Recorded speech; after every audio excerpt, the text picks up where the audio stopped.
కానీ అధికారంకి వచ్చిన తెల్లారి నుంచి సైంటిస్ట్ ప్రజల మీద పడ్డారు, ఆస్తుల మీద పడ్డారు, ప్రజల కార్యకర్తల మీద పడ్డారు, వాళ్ళ పశువుల మీద పడ్డారు. వాళ్ళ ఇళ్ల మీద పడ్డారు, వాళ్ళ స్త్రీల మీద పడ్డారు. కొడితే మెడికల్ టెస్టులు చేయించుకోవడానికి మీ ఆస్తులు అమ్మినా సరిపోవు. వాళ్ళ స్త్రీల మీద పడ్డారు. ఓటుకు వస్తే అబద్ధం తప్ప ఏం చెప్పదలుచుకున్నావో అర్థమయ్యేలా చెప్పు. చెప్తాం, అందుకే 50,000 తీసుకుంది. ఈ విధంగా రాజ్యాన్ని ఆంధ్ర రాష్ట్రాన్ని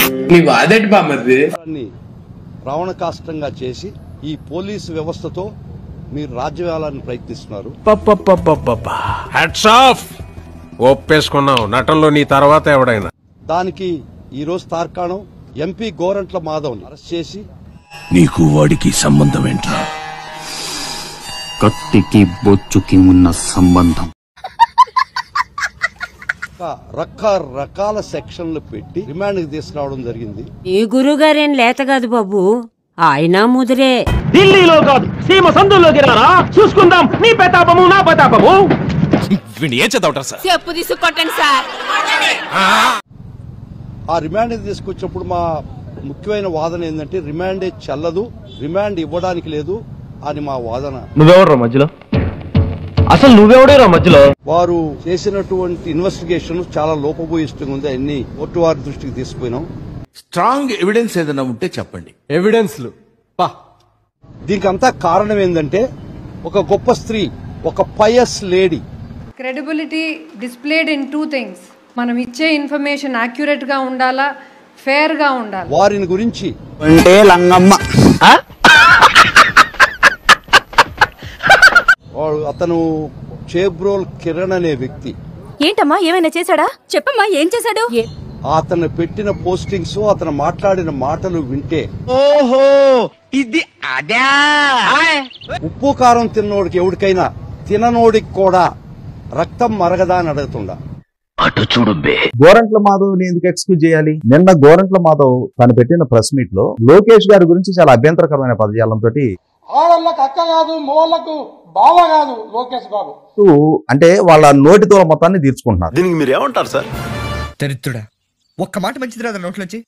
అది నోరే డ్రైనేజారా?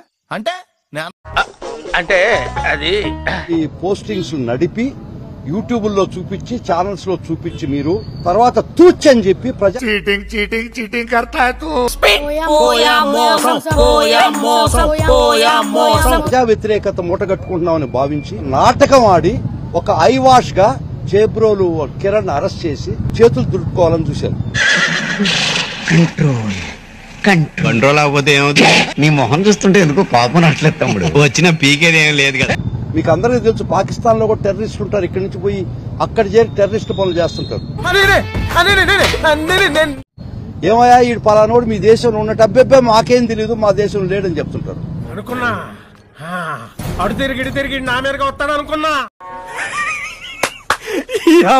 ఏం ఫీల్ ఉండదు మామయ్య. ఆ మహాతల్లిని మీరు పెట్టినటువంటి క్షోభ తిరిగి వస్తుందా?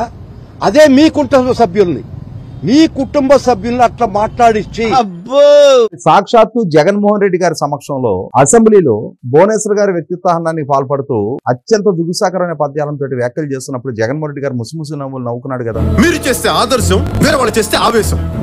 ఇలా ఇరుక్కుపోయానంటారా దేవుడా కదా. మరి వాళ్ళందరూ కూడా ఊరకొక్కల సమూహం. ఆ ఊరకొక్కల సమూహానికి నాయకుడిగా ఉండి జగన్మోహన్ రెడ్డి గారు కూడా ఆ నవ్వుకున్న దాన్ని దేంతో పోల్చాలి మరి? అప్పుడు గాలికి పోయే కప్ప గుట్టకి తగిలించుకోవడం ఇదే. సారీ చెప్తే మీరు ఒప్పుకుంటారా? 6 గంటల సేపు చేయాల్సిన డ్యామేజ్ మీరు చేసేశారు కదా.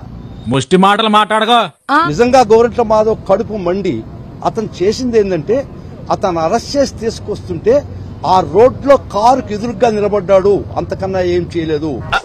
అంటే అది నాయర్ గారండి, మీరేం చెప్తే అది చెప్తాను నాయర్ గారండి, కానీ ఉరి శిక్ష మాత్రం పడకుండా చేయండి నాయర్ గారండి. సర్లే నువ్వేం కంగారు పడకు. వీడియోస్ నా దగ్గర ఉన్నాయి.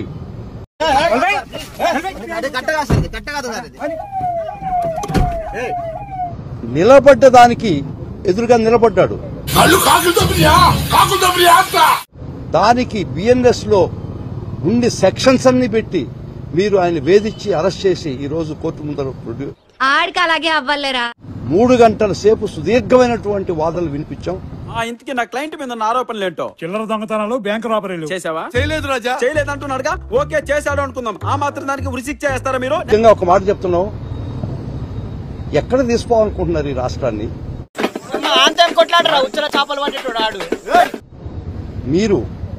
మేము పతివర్తా శిరోమణులం, స్త్రీలకి ఎవరో వాళ్ళ పార్టీలో కూడా కూటమి నాయకుడు కూడా చెప్తున్నాడు. ఒకడేమో ఒంటి మీద బట్టలు ఉంచుకోడు, ఒకడేమో ఒంటి మీద బట్టలు ఉండనివ్వడు. అంతేలే, ఎదవలకు పదవులు వస్తే ఇలాగే ఏడుస్తుంది. స్త్రీల సాయి అటు చూస్తే కొరికేస్తాం, నలిపేస్తాం, చంపేస్తాం అని చెప్తున్నటువంటి మీరు బాధపడకండి, అర్థమైన ఎదవలు చూసుకోవడానికి 7 గొడవలు ఉన్నాడు కదా. ఒక స్త్రీని, ఒక మహాసాధ్విని ఎవరికి పద్ధతి లేదు, ఎవరికి జాలి లేదు. ఎవరికైనా కడుపు అంటది. అందులో ఆయన కూడా ఏం చేయలేదు. అతను అరెస్ట్ చేసి తీసుకొస్తుంటే ఆ కారుకి ఎదురుగా నిలబడ్డాడు. అండ్ ఎవరికైనా చూపించండి రా, వదిలేయకండి రా బాబు అని అలాగా ఎక్స్ ఎంపీని ఈ విధంగా అరెస్ట్ చేసి తీసుకొచ్చారు. చాలా గొప్ప సిద్ధాంతం. గొప్ప సిద్ధాంతి, ఈడో గొప్ప యాదాంతి. పర్వాలేదు, పోరాడతాం, న్యాయస్థానంలో పోరాడతాం. అయ్యి బాబోయ్, నిజమే.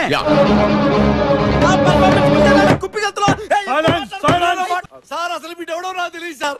సాక్ష్యాధారాలు పరిశీలించిన మీదట ముద్దాయికి ఉరిశిక్ష విధించడమే. ఊహిస్తేనే భయంకరంగా ఉంది. ఖచ్చితంగా న్యాయం జరిగిద్ది. మాకు నమ్మకం లేదు దొరా, ఏమనుకో. సుదీర్ఘమైన 6 వాదనలు వినిపించాం. మేము చూస్తాం, ఇంకా కోర్టు వారు ఆర్డర్స్ చెప్పలేదు. ఏమవుద్దో మేము కూడా వెయిట్ చేస్తాం. నువ్వు చూడటం తప్ప పొడిసేదేవి లేదని మాకు అర్థమైంది. ఎడిటింగ్ రూమ్ లో చూద్దాంలే. చూడటం కాదండి, మీరు చెయ్యాలంతే. మీరు ట్రై చేస్తారన్నారంటే అది ఓకే అయిపోయిన